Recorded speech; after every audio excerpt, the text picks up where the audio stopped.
You are listening to Ablaze Bible Reflections.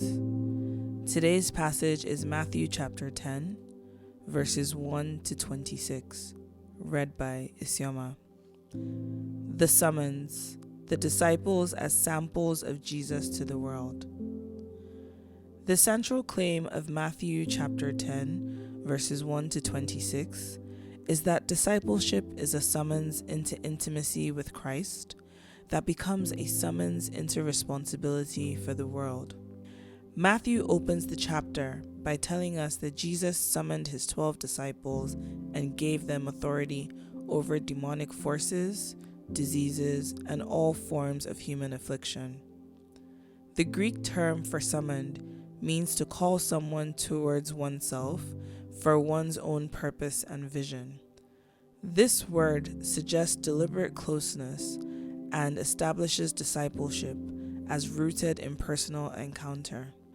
Before the 12 become emissaries, they become companions. Before they ever walk into villages or meet a single stranger, they first come close to Jesus. In effect, disciples are samples of Jesus to the world.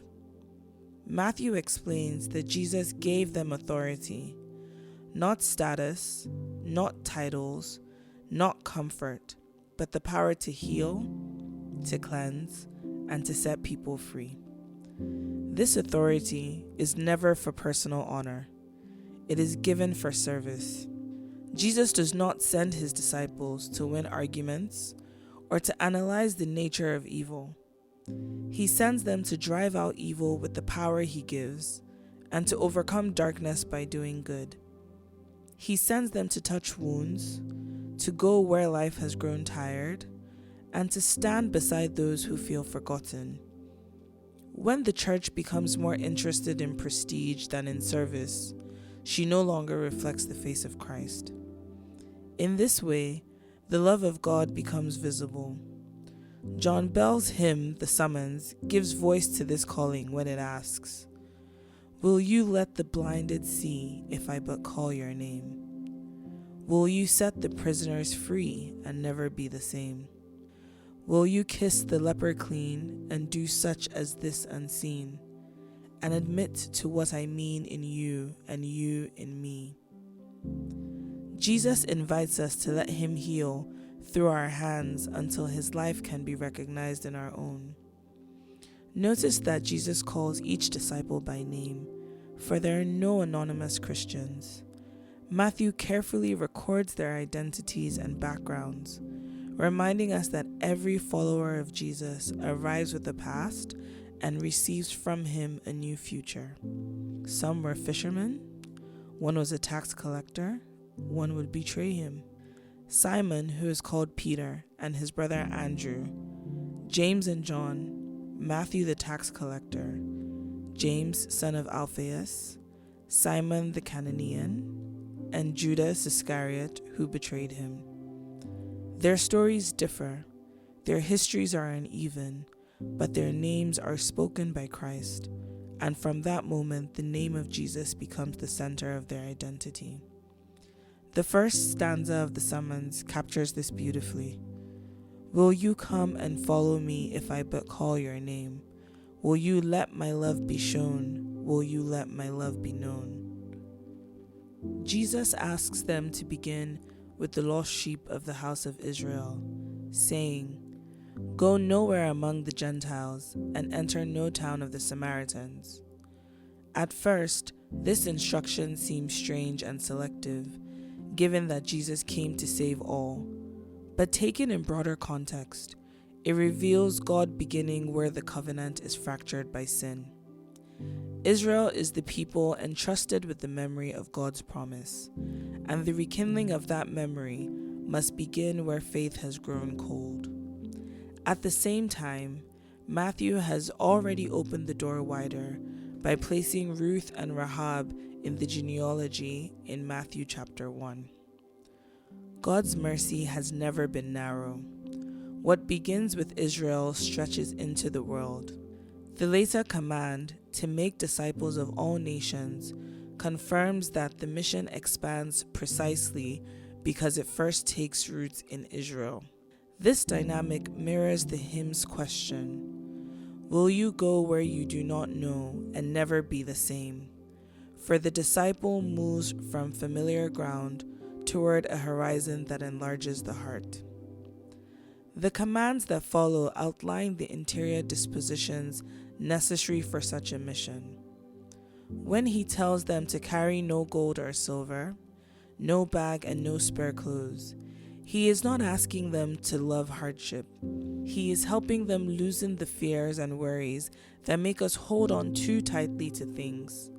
A person who needs little can serve everyone. A person who travels light can go wherever God needs them.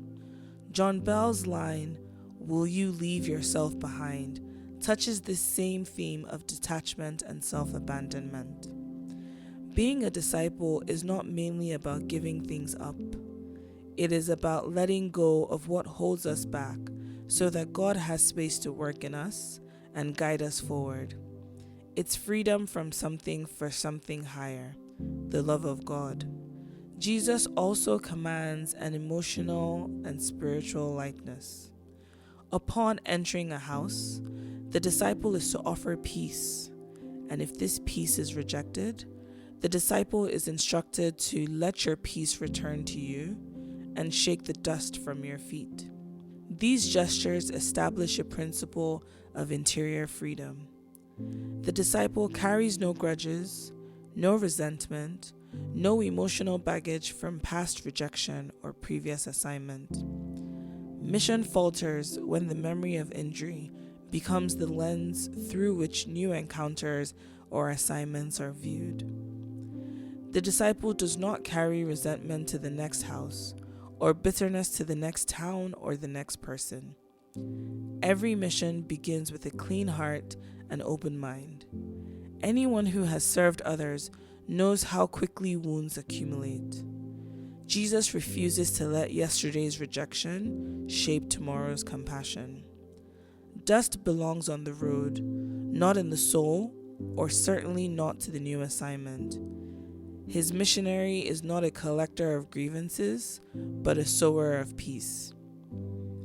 A further dimension emerges when Jesus warns that he sends them like sheep in the midst of wolves.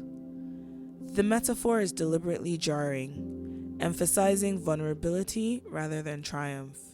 Wolves devour, distort, and operate by self-interest. Disciples therefore require a dual virtue, described in the paired instruction to be wise as serpents, wisdom and prudence, and innocence as doves, good heart. Wisdom protects against manipulation and naivety, while innocence guards the heart from retaliation. This balance reflects the moral poise required for Christian witness, especially when liberating work provokes resistance. Bell's line, "Will you risk the hostile stare should your life attract or scare?" captures the psychological cost implicit in authentic discipleship. Jesus adds a final encouragement for anyone who has ever felt slandered or judged unjustly. If people maligned the Master and called him Beelzebul, then his disciples should not be surprised when they face similar trials. He says this not to discourage us, but to remind us that suffering for the sake of love is never wasted. When we feel the pull of self-pity or resentment, it helps to remember that we walk a road he has already walked. This is why he says, "A disciple is not greater than the teacher." If Christ was accused, misunderstood, and insulted, then his followers cannot expect an easier path. Our peace comes not from praise, but from knowing that we remain close to him. Into this difficulty, Christ makes a reassuring promise. The Spirit of your Father will speak through you. This single line reshapes the whole psychology of mission. The disciple is not alone. Their voice becomes a vessel for God's voice, and their words are carried by a strength beyond their own. Fidelity, rather than self-defense, becomes their task, and courage arises from the conviction that God speaks in them and not merely through them. The path may be demanding, but it carries the assurance that the one who calls also accompanies. The summons becomes not only a vocation, but a promise. A note from Ablaze Anthony. I cannot help noticing that today's date, 12/12/25, fits perfectly with today's reflection on the call and summons of the 12 disciples. It may seem small, but it feels like a mysterious sign that God's providence is present in the details of our lives. God bless you. Stay close to the Word, the Ablaze team.